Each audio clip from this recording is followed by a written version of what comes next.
देखिए, स्पोकन मेरा एक अच्छा प्रयास रहेगा।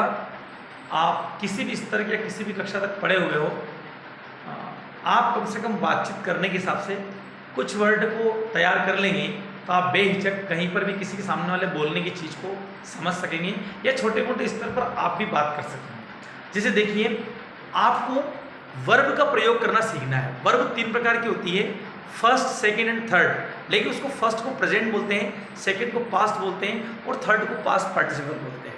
अब क्रिया का प्रयोग देखिए आप, जैसे राइट मीन्स लिखना होता है, फर्स्ट फॉर्म जो होती है उसका प्रयोग सबसे अधिक जगह होता है। और फर्स्ट फॉर्म का प्रयोग में अपने को बिना सब्जेक्ट के प्रयोग, मतलब बिना कर्ता के प्रयोग करना सीखना है। तो बहुत आसान तरीका मैं बता रहा हूँ। जितनी भी क्रियाएं लिखी है, 12, 13, 15 क्रियाएं लिखी हैं, ये क्रियाएं आपके बहुत अधिक प्रयोग होती है एक दिन के अंतर्गत, जो दैनिक गतिविधियों में उपयोग होती है। जैसे देखिए, राइट मीन्स लिखना होता है। अब क्या क्या लिखते हैं आप, उसके बारे में बच्चों को बताएं, आप खुद कहें। आप किसी को कहेंगे राइट एन से निबल लिखो, इसका मतलब हुआ इम्परेटिव सेंटेंस बनता है प्लीज लगाने से और क्रिया का वर्ब को फर्स्ट फॉर्म लेने से। आप देख लीजिए, राइट एन ऐसे मतलब निबल लिखो, या फिर जो कह सकते हैं प्लीज राइट एन ऐसे, कृपया एक निबल लिखें।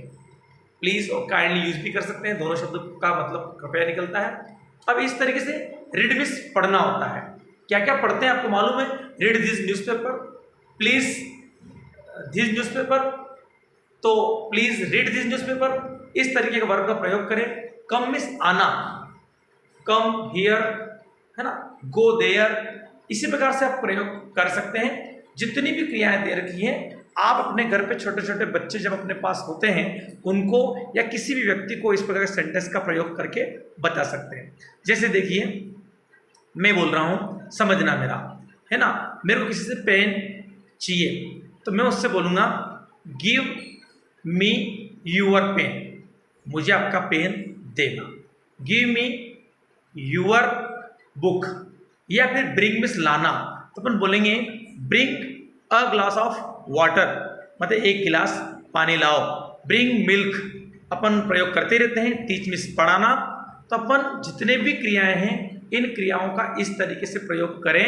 फर्स्ट फॉर्म के बाद कर्म बोले तो आपको आसानी से 2 या 3 सेंटेंस में आपको अंग्रेजी वर्ड बोलने में सुविधा होगी। जैसे देखिए, लिसन मीन्स सुनो, है ना, तो अब क्या सुनते हैं आप? सॉन्ग सुनते हैं, listen song, listen devotional song, मतलब धार्मिक गीत सुनो, भजन सुनो।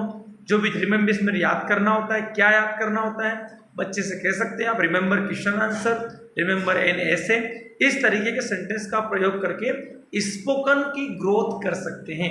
इंग्लिश में आप छोटे मोटे शब्दों को समझ सकते हैं। और आसान बात यह होती है कि क्रिया से कर्म का पता चलता है और कर्म से क्रिया का पता चलता है। अतः जितनी अच्छी क्रियाएं आती हैं, आप उतने सेंटेंस बोलने का प्रयोग कर सकते हैं। धन्यवाद।